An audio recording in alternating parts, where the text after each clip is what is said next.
pour vous présenter le webinaire sur les moyens de prévention contre le Covid-19 à intégrer dans votre document unique.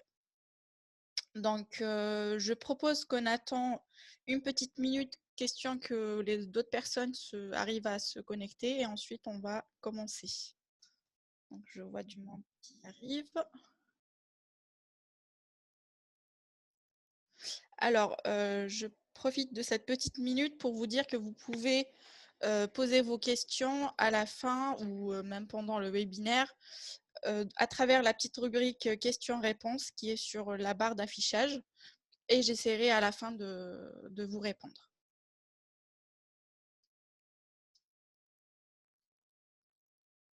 Ok, il y a un... ça y arrive.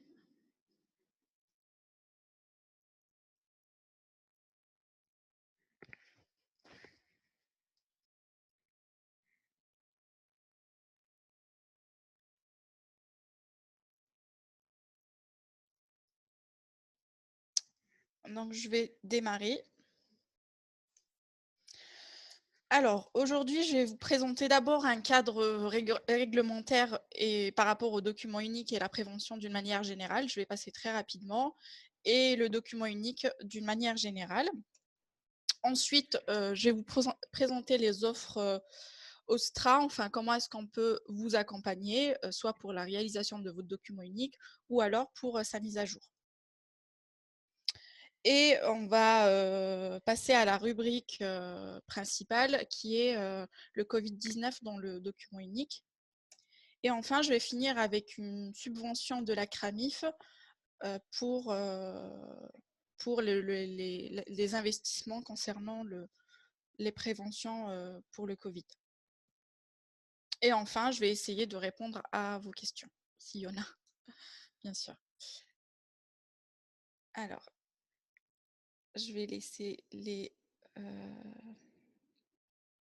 excusez-moi. Hop. Donc, comme vous savez, l'employeur est responsable de la sécurité et de la santé de ses salariés, et donc de la santé morale et physique, bien sûr. Et chaque salarié aussi a une obligation de prendre soin de sa santé et de sa sécurité, ainsi que celle de ses collègues qui sont concernés par ces actes ou ces omissions en milieu de travail. Donc là, je vous ai présenté la directive cadre de l'Union européenne pour la prévention. En fait, c'est de là que l'obligation d'avoir un document unique s'est découlée. Donc, à travers cette directive, il y a eu la première transcription, c'était la loi de 91 pour la prévention des risques professionnels, c'est-à-dire la mise en place des EPI, par exemple, ou l'évaluation des risques. Et c'était qu'en 2001 que nous avons eu l'obligation d'avoir un document unique d'évaluation des risques professionnels. Et il y a eu la circulaire de 2002 qui a suivi, c'est un peu le mode d'emploi de cette directive. Et donc, parmi les obligations de l'employeur, il y a aussi l'obligation de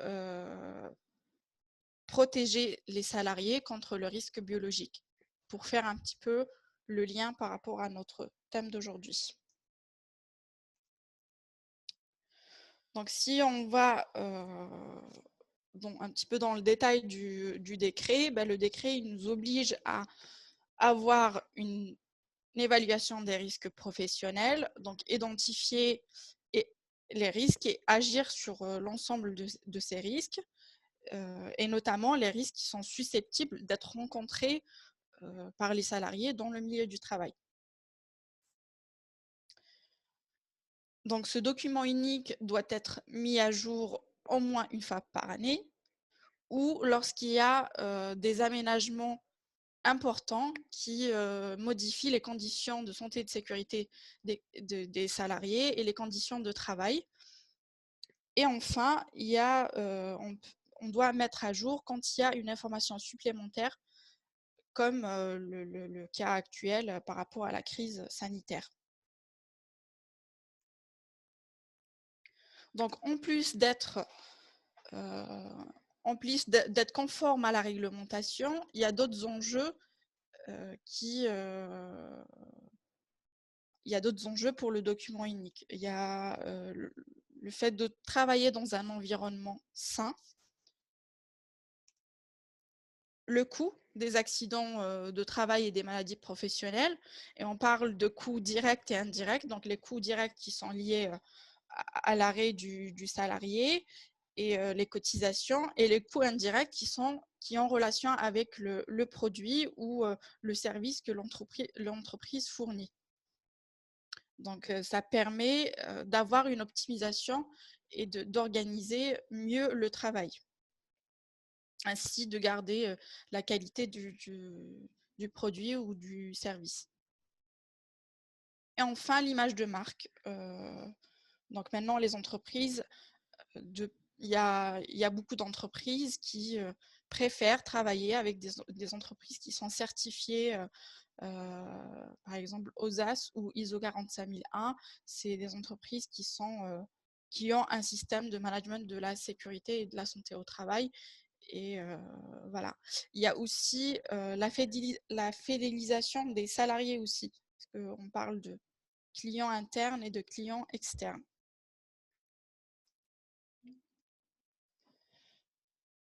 Donc, comment évaluer les risques? Normalement, je pars du principe que vous avez tous un document unique, mais je fais quand même un petit rappel sur la méthode. C'est d'abord préparer le projet, le planning. Comment est-ce qu'on fait notre évaluation? Est-ce que c'est une évaluation par poste de travail, par unité de travail? Qui fait l'évaluation? Est-ce qu'on fait participer les salariés, les instances représentatives, le service de santé au travail? Il faut préparer tout ça. Et ensuite, on procède à l'évaluation des risques, donc l'identification et l'hiérarchisation des risques. Et enfin, on fait une classification par rapport à un score gravité, probabilité et maîtrise. On rédige l'évaluation et on met en place un plan d'action. Et enfin, on rend l'évaluation des risques disponible, c'est-à-dire qu'on met soit on la met dans un lutin ou sur l'intranet de l'entreprise, et on doit faire prendre conscience pour les salariés. Et bien sûr, on doit réévaluer les risques, comme j'ai dit tout à l'heure, au moins une fois par an, ou lorsqu'il y a un changement des conditions de travail, ou s'il y a un risque supplémentaire ou une situation qui nous oblige de mettre à jour.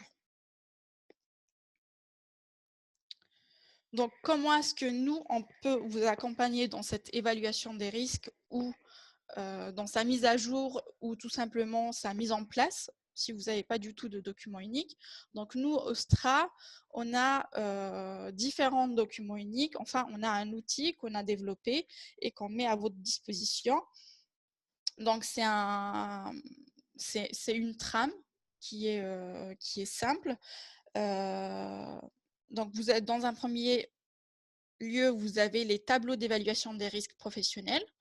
Donc, ils représentent les conditions d'exposition. En fait, il suffit juste de cocher et de rajouter si dans les conditions, vous avez d'autres choses en plus, vous pouvez les rajouter.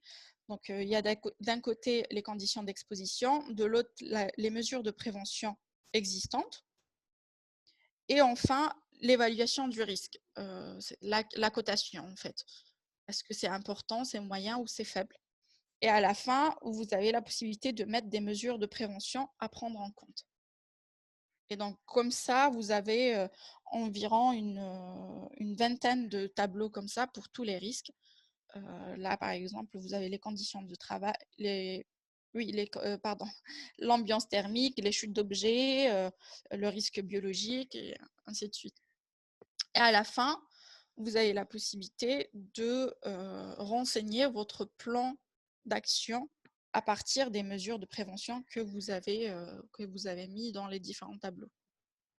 Et donc ça, c'est un outil, c'est sur Word, vous pouvez le faire directement et on peut même vous faire un rappel pour le mettre à jour au moins une fois par an. Donc ça, on appelle ça le DERP-MER.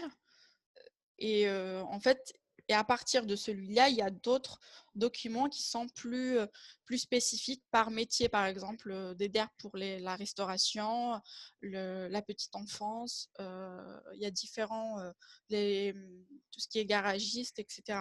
Enfin, on a différents DER par métier, comme j'avais dit. Et on a aussi un DERP simplifié. Ça, c'est pour les petites entreprises qui ont 1 à 2 salariés ou même moins de 10 salariés, mais qui font la même activité. En fait, c'est un document sur 2 pages. Il vous permet d'être conforme à la réglementation et c'est une base pour vous pour commencer. Donc pareil, c'est le même principe. C'est l'exposition au risque, les mesures de prévention, la cotation et enfin un plan de prévention. Donc, il y a aussi une méthode qu'on appelle méthode Soban. Ça, c'est une méthode un peu plus avancée, si je peux dire ça comme ça. C'est une méthode participative. Et donc ça, on la propose quand les entreprises ont déjà un référent pour la sécurité, c'est-à-dire un salarié désigné ou un préventeur qui ont déjà une connaissance des risques. Et donc, nous, on peut venir présenter cette méthode pour l'animateur et lui, après, il va la déployer sur son entreprise parce qu'en fait, ça va être d'abord faire un dépistage, détecter tous les risques, hiérarchiser les risques et tout ça pour trouver la solution idéale pour ce.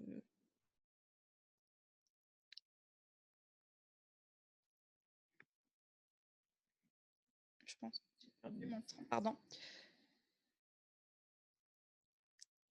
Donc pour trouver la solution, je disais, pour trouver la solution idéale et la plus adaptée pour ces risques. Et enfin, il y a d'autres documents uniques qui sont disponibles sur Internet. Par exemple, sur l'OPP-BTP, on proposait un document unique qui est pour les métiers du bâtiment.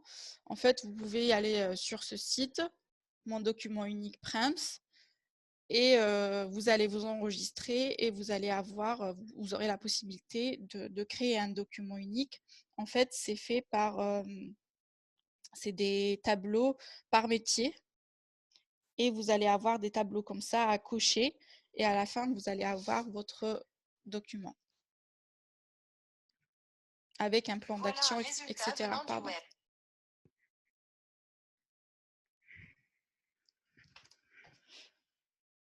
Enfin, il y a les documents adhérents. Quand vous avez déjà un document unique, on peut aussi vous accompagner à faire votre évaluation des risques et on peut aussi l'analyser à la fin parce que nous, on représente, c'est un œil externe, on peut vous apporter des suggestions d'amélioration. Donc, au sein de nos services, nous avons aussi des ergonomes, des psychologues de travail, toxicologues et conseillers en prévention. C'est des spécialistes qui peuvent aller dans le détail, par exemple, pour l'évaluation des RPS et l'évaluation des risques chimiques. Pour le risque chimique, on a même un outil pour faire ça. Donc voilà, on reste disponible. Après, n'hésitez pas à vous rapprocher de vos équipes de santé au travail pour mieux vous orienter au document qui vous correspondra le plus.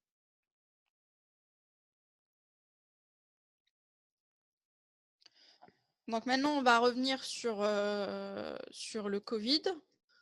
Donc, Tout d'abord, comment est-ce qu'on qualifie ce risque dans notre document unique? Il faut savoir que le Covid-19 ou le SRAS-CoV-2, qui est un virus, doit être intégré dans la catégorie des risques biologiques, comme agent pathogène chez l'homme du groupe de risque 3 et 4.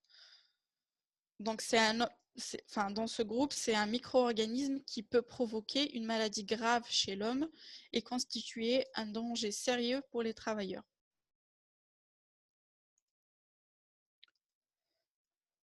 Maintenant, quels sont les modes d'exposition au travail? Donc, comme vous le savez déjà, la maladie ou le virus, il se transmet par des gouttelettes. Et donc, on considère qu'un contact étroit avec une personne malade ou une personne malade, là, je porte votre attention sur les personnes asymptomatiques et c'est là où c'est dangereux parce que les personnes asymptomatiques ont le virus et elles sont vecteurs du virus, mais on ne le sait pas et c'est là où ça devient, et c'est là où on doit être vigilant. Et donc pour les modes d'exposition, vous avez différentes manières. Ça commence par l'arrivée du salarié ou par le trajet. Ça dépend s'il prend les transports en commun, si il vient en covoiturage. Donc, ça commence par là. Et à l'arrivée aussi de l'entreprise, au contact de ses collègues ou des clients ou des fournisseurs. Il y a aussi les espaces partagés comme les sanitaires, les salles de pause, les salles de réunion. Mais il y a aussi les ascenseurs, les escaliers, les rampes, etc. Donc tout ça, toutes ces situations, on doit les intégrer, on doit penser à ne pas les oublier.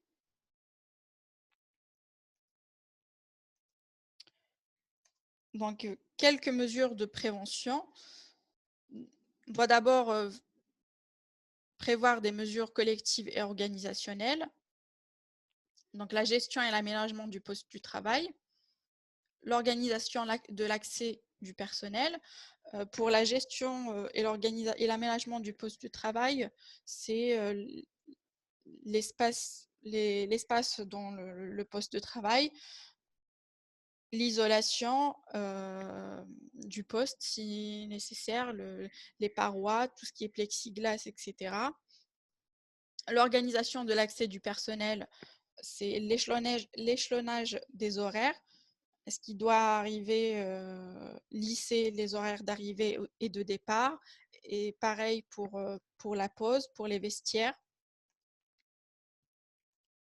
L'organisation de l'accès des visiteurs et intervenants extérieurs, il faut partir du principe que toutes les visites doivent être supprimées ou évitées au maximum. Et si on ne peut pas le faire, on peut par exemple prévoir pour les réunions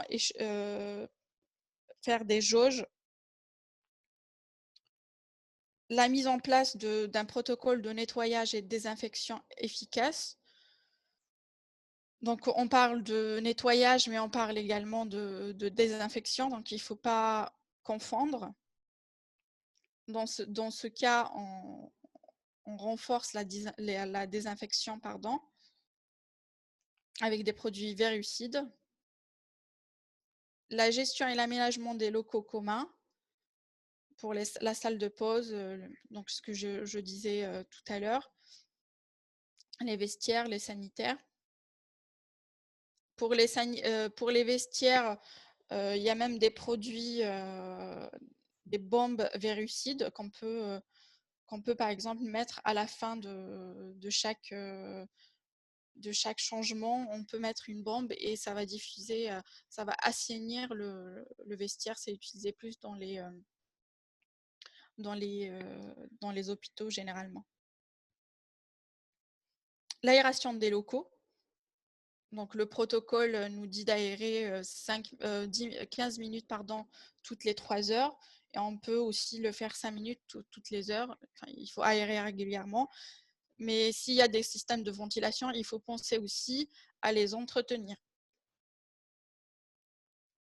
La mise en place du télétravail, quand c'est nécessaire, enfin quand c'est possible et nécessaire, et par contre, ça doit être bien encadré.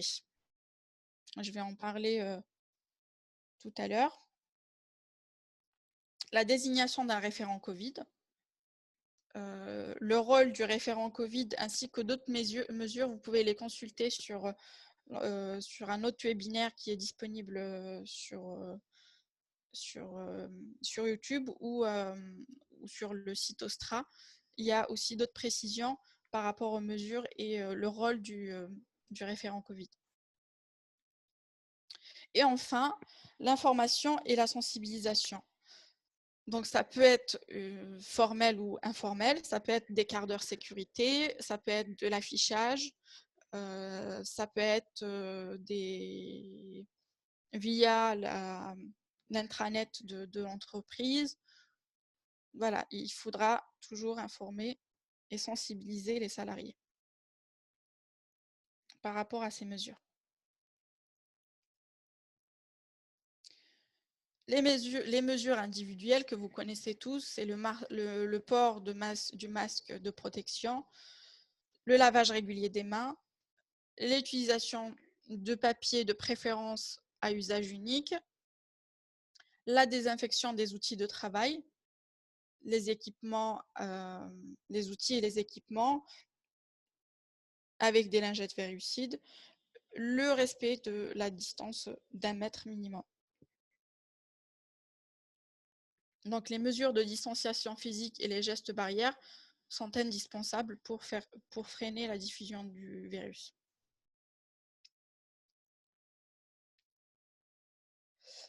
Maintenant, on ne doit pas oublier les autres risques, notamment les risques qui sont engendrés par la crise sanitaire actuelle.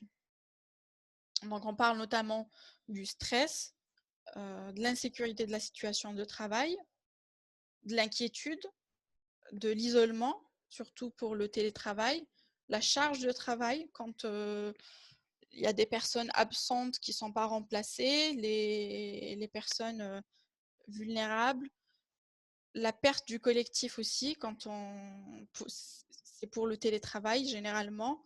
Et voilà. Il y a aussi d'autres risques qu'on ne doit pas oublier ni négliger, notamment les risques psychosociaux.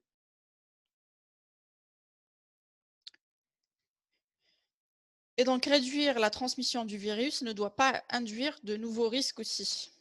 Et on ne doit pas négliger les autres risques. Si on a un risque de TMS dans l'entreprise, on ne doit pas le négliger. Si on a un risque le risque routier, on ne doit pas également le négliger vis-à-vis de tous ces autres risques.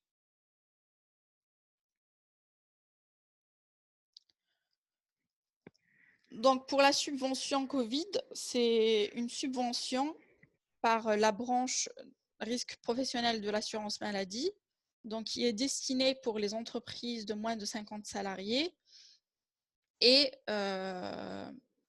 pour les travailleurs indépendants sans salariés.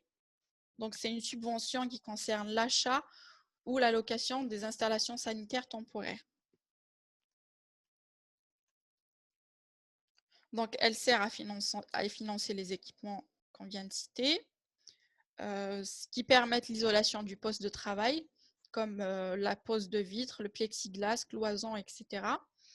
Et aussi l'installation des équipements d'hygiène, comme l'installation pour des lavabos ou des douches, des distributeurs de gel, etc. Ou, comme j'avais dit tout à l'heure, la location, par exemple, de douches ou des infrastructures pendant cette période. Donc, elle est réservée aux entreprises qui ont 1 à 49 salariés ou aux travailleurs indépendants, comme j'avais dit, sans salariés. Donc, ça concerne les dépenses qui ont été réalisées depuis le 14 mars jusqu'à fin décembre pour le moment, mais pour le moment, oui, jusqu'à fin décembre. Il s'agit d'un remboursement de 50% de l'investissement réalisé à condition que le montant de l'investissement soit d'un minimum de 1 000 € pour les entreprises avec salariés et de 500 € pour les travailleurs indépendants. Et le montant maximal est plafonné à 5 000 €.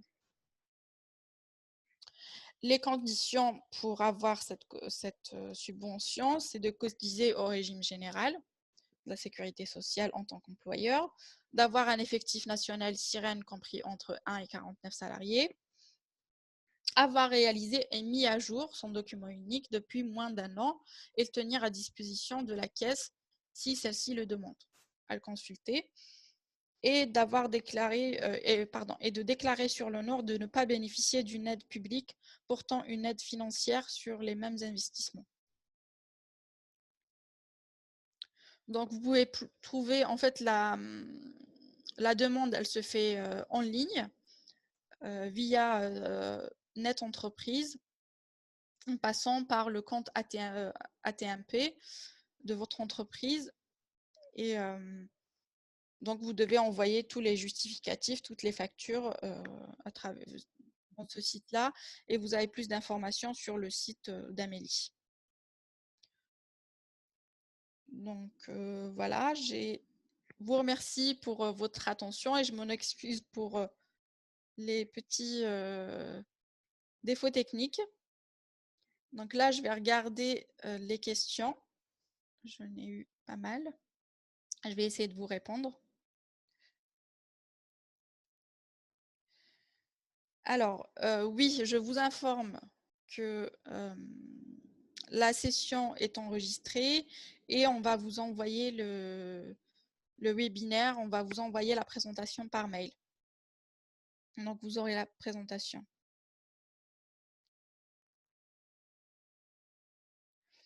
Alors, j'ai une question.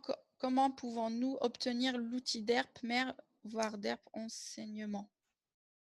Alors, pour ces outils-là, il faut se rapprocher de votre équipe de santé au travail. Ils vont vous l'envoyer ou même vous le présenter plus en détail.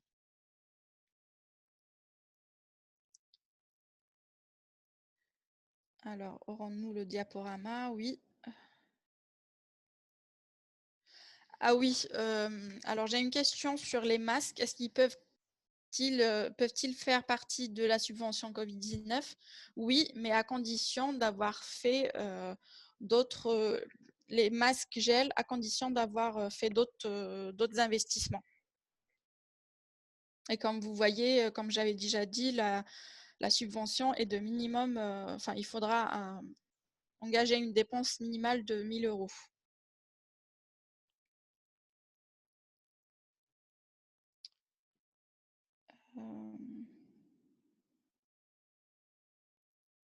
J'ai une question. Le document unique d'évaluation des risques doit-il être mis à disposition dans sa totalité à tous les salariés?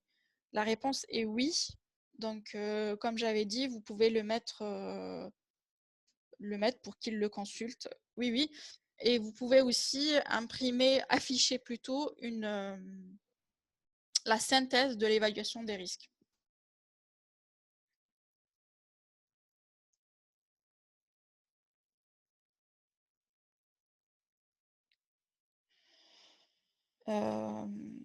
Il y a une question, doit-on faire signer les collaborateurs quand on leur transmet les équipements, masques, pour attester de notre bonne foi de protection des salariés?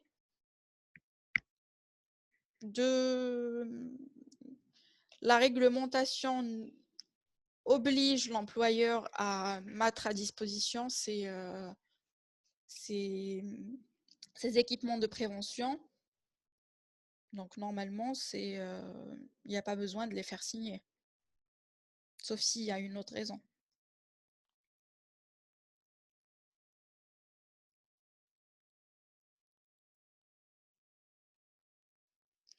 Alors, autre investissement de quel type en plus de l'achat simple de gel et de masques? Les autres investissements, c'est, comme je vous ai dit, de mettre à disposition, par exemple, des des lavabos pour les entreprises qui n'ont pas de lavabo. Et donc, cette subvention, elle prend également même les frais de la plomberie, etc.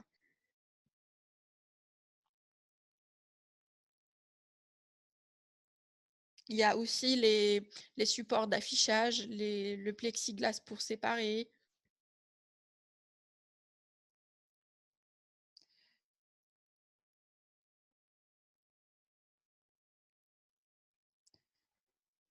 Alors, toutes les actions mises en place pour le Covid doivent-elles apparaître dans le DUR? Oui, toutes les mesures doivent apparaître, oui. Et en fait, ça vous permet de coter, parce que plus on a de mesures de prévention, plus le risque est diminué.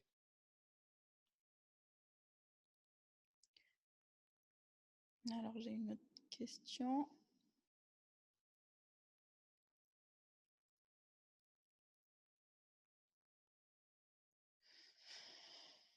Peut-on bénéficier de la subvention en ayant uniquement des frais financiers, masques, gel, frais de l'entreprise, de désinfection, sans avoir des frais d'investissement matériel? Alors, je ne saurais pas vous répondre. Vous pouvez regarder le site d'Amélie, le site que je vous ai mis dans la dernière présentation, et vous allez avoir plus de détails.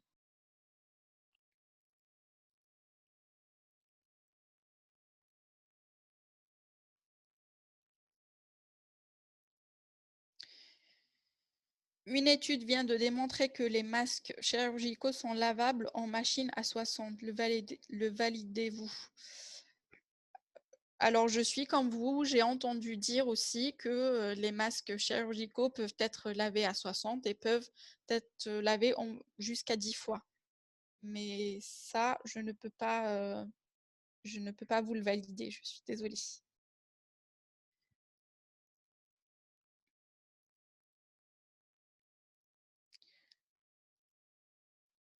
Pour les affichages, Madame Albina Guiboulot, je vous invite à vous rapprocher de votre équipe. Oui, oui, vous pouvez avoir les affichages soit via le site ou l'équipe vont vous les envoyer en fonction de votre besoin. Quand nos, quand nos consultants sont sur des sites clients et on est responsable des équipements de protection, euh, où est de l'entreprise d'accueil? C'est vous, en tant qu'employeur, qui êtes responsable de fournir les équipements de prévention pour vos salariés, même s'ils sont sur des entreprises d'accueil. Alors, ils peuvent être généreux et leur proposer, mais c'est de la responsabilité de l'employeur.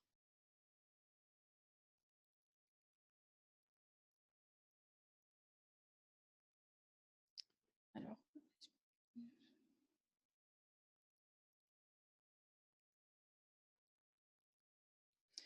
même si on a déjà un document unique d'évaluation des risques, peut-on le réactualiser en prenant celui proposé par Ostra? Oui, vous pouvez vous servir du document unique d'Ostra. Il peut vous inspirer ou oui, oui, vous pouvez le prendre. Est-ce que Ostra possède des tests Covid type PCR? Non, de rien.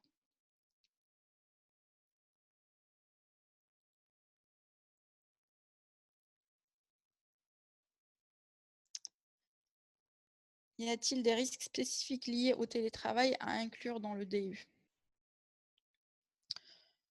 Donc, comme j'avais déjà dit dans la dernière diapo, il y a le manque de communication, l'isolement. Qu'est-ce qu'il y a d'autre comme risque pour le télétravail? En fait, nous avons aussi un webinaire sur le télétravail. Normalement, vous allez pouvoir le trouver, dans le site Ostra, dans l'actualité ou sur YouTube.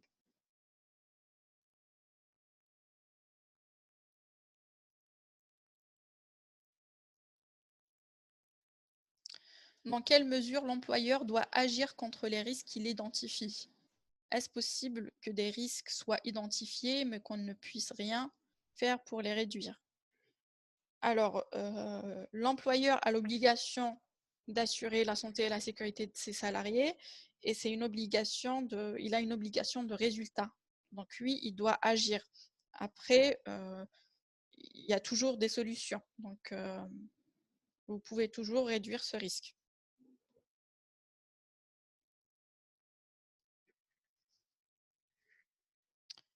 Hem,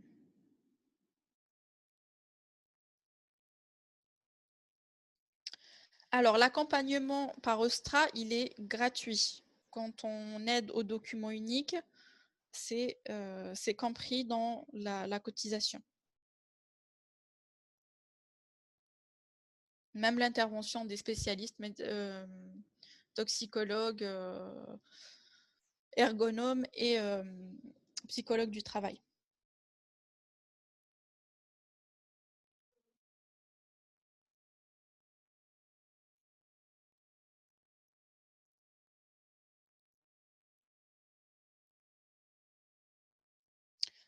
Normalement, j'ai répondu à toutes les questions, sauf si, il y a une qui est passée à la trappe, donc je vais attendre une petite minute, même pas. Je vais revoir rapidement.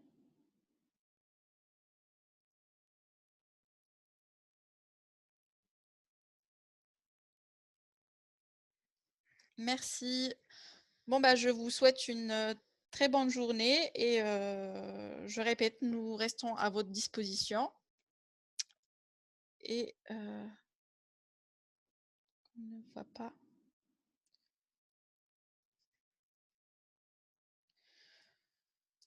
Donc vous pouvez toujours, retrouver, des conseils pratiques et des fiches prévention sur notre site internet et pour toute autre question, nous restons toujours disponibles donc rapprochez-vous de votre équipe de santé au travail. Merci à tous. Au revoir, bonne fin de journée.